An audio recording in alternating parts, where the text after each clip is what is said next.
Hello मित्रों, नमस्कार। Hindi professor academy में आप सभी मित्रों का बहुत बहुत स्वागत है।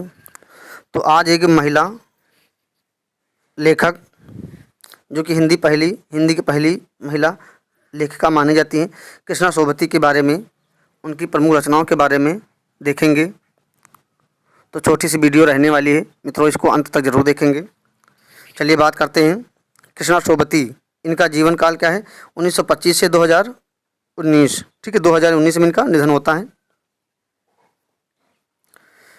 हिंदी साहित्य के एक सशक्त हस्ताक्षर, जिन्हें अपने विशिष्ट भाषाई बनावट और जीवंत चरित्रों, विशेषकर नारी चेतना के लिए जाना जाता है। इन्हें वर्ष 2017 में साहित्य के क्षेत्र में सर्वोच्च सम्मान ज्ञानपीठ पुरस्कार से सम्मानित किया गया था। ठीक है, तो मित्रों 2017 में इनको कौन सा ज्ञानपीठ पुरस्कार दिया गया, ध्यान रखेंगे, बहुत ही महत्वपूर्ण रहने वाली है। तो ये इनका परिचय हो गया थोड़ा सा, उसके बाद आगे बात करते हैं। प्रमुख उपन्यास इनके दे लेते हैं, कौन कौन से हैं।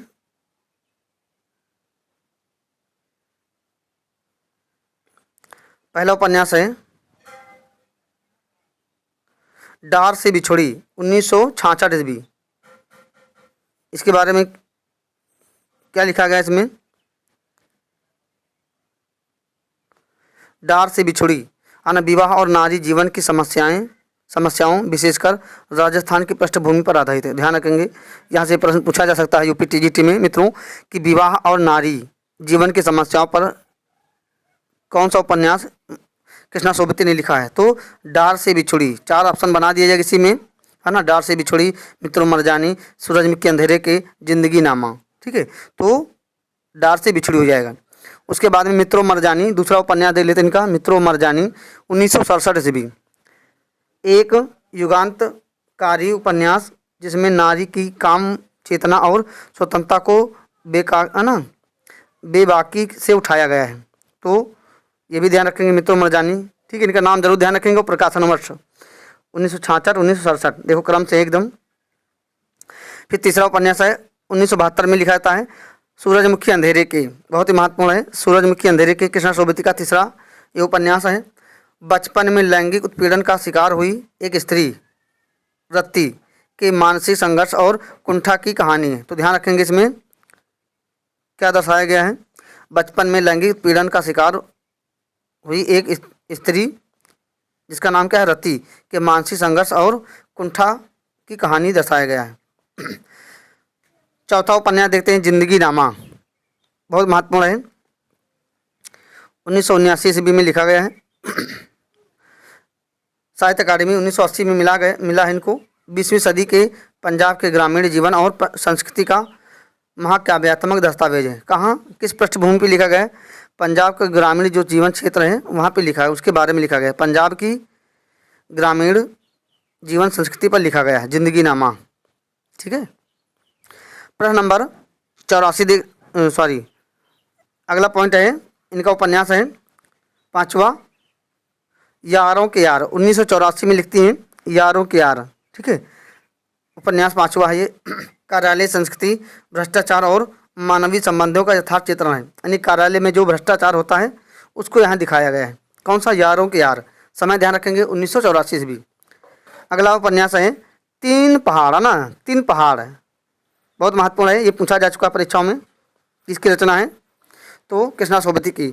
असम के चाय बागानों की पृष्ठभूमि में त्रिकोणीय प्रेम संबंधों की एक भावपूर्ण कहानी। तो ध्यान रखेंगे 3 पहाड़ असम के बागवानी पृष्ठभूमि पर लिखा गया है। फिर अगला उपन्यास इनका देखते हैं 1993 में लिखा जाता है दिलो दानिश, बहुत महत्वपूर्ण है। पुरानी दिल्ली की तहजीब, हिंदू मुस्लिम संस्कृति और पारिवारिक रिश्तों का ताना बाना यहाँ पे बुना गया है। तो 1993 में ध्यान रखेंगे दिलो दानिश है।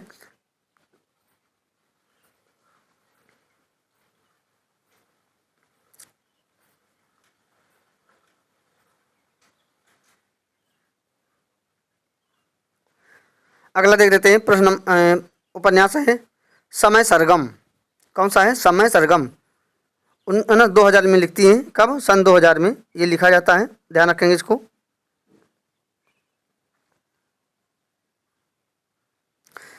वृद्ध होती पीढ़ी के अकेलेपन, आकांक्षाओं और जीवन के अंतिम पड़ाव का मार्मिक चित्रण किया गया है। समय सरगम ध्यान रखेंगे, समय क्या है, सन 2000 ईस्वी।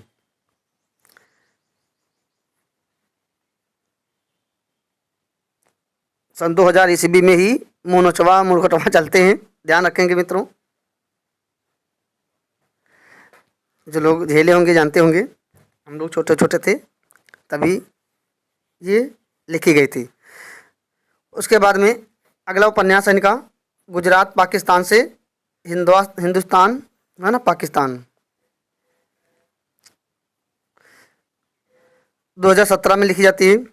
आत्मकथात्मक उपन्यास है ये, विभाजन की त्रसदी यानी भारत विभाजन के आधार उस पर आधारित है। विस्थापन का दर्द, एक नई शुरुआत का संघर्ष। तो ध्यान रखेंगे गुजरात पाकिस्तान से हिंदुस्तान पाकिस्तान। उसके बाद में अगला है इनका चन्ना, छोटा सा उपन्यास है चन्ना, पूछा जा सकता है मित्रों, बहुत ही महत्वपूर्ण है। 2018 में लिखती है, प्रकाशित होता है। यह वास्तव में उनका पहला उपन्यास था, ठीक है, 1950 के दशक में, जो बाद में संपादित होकर प्रकाशित हुआ, यानी प्रकाशन का हुआ 2018 में अंतिम में, और लिखी इसको पहले ही थी। तो ये सब महत्वपूर्ण बातें कृष्णा सोबती के बारे में हम लोग इनके समझे, उनके प्रमुख उपन्यास, समय, प्रकाशन वर्ष से ध्यान रखेंगे। उनकी विषय वस्तु क्या है देखें। आगे कुछ और पॉइंट दे लेते हैं, यहाँ पे हमने नोट किया है।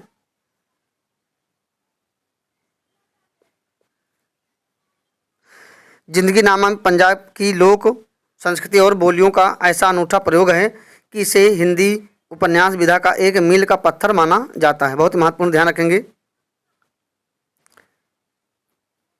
नई चेतना की नई परिभाषा, मित्रों मरजानी और सूरजमुखी अंधेरे के उपन्यासों ने तत्कालीन रूढ़िवादी समाज में स्त्री के अस्तित्व और उसकी दबी हुई आवाज़ को खुलकर मंच दिया है, ठीक है।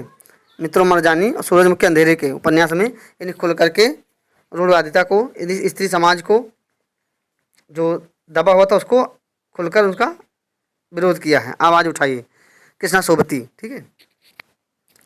तो ये कृष्णा सोबती के बारे में मित्रों महत्वपूर्ण चीज़ें थी, इनको देख लिया हमने। यूपी टीजीटी जो परीक्षा प्रस्तावित है 3 जून को और 31 मई को जो यूपी जीडीसी की परीक्षा प्रस्तावित है, इसमें से देखना मित्रों एक क्वेश्चन जरूर पूछा जाएगा, एक जरूर अवश्य पूछा जाएगा। तो सभी मित्र इसको अंत तक जरूर देखें।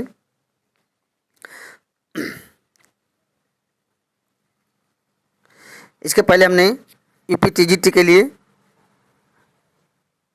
जीएससी प्रवक्ता के लिए कई प्रैक्टिस सेट सॉल्व किए करवाए हैं, सभी मित्र उनको देख लेंगे। बहुत ही महत्वपूर्ण प्रश्नोत्तरी यहाँ हैं, ठीक है। इससे बहुत ही लाभ मिलेगा, स्पीड बढ़ा करके इनको जरूर देख लिया करें सभी मित्र।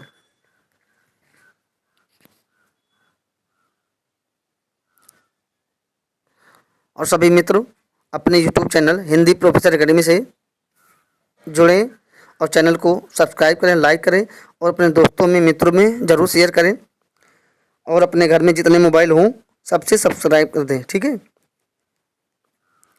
तो इसके आगे हम अगली क्लास में फिर मिलेंगे, तब तक के लिए जय हिंद जय भारत।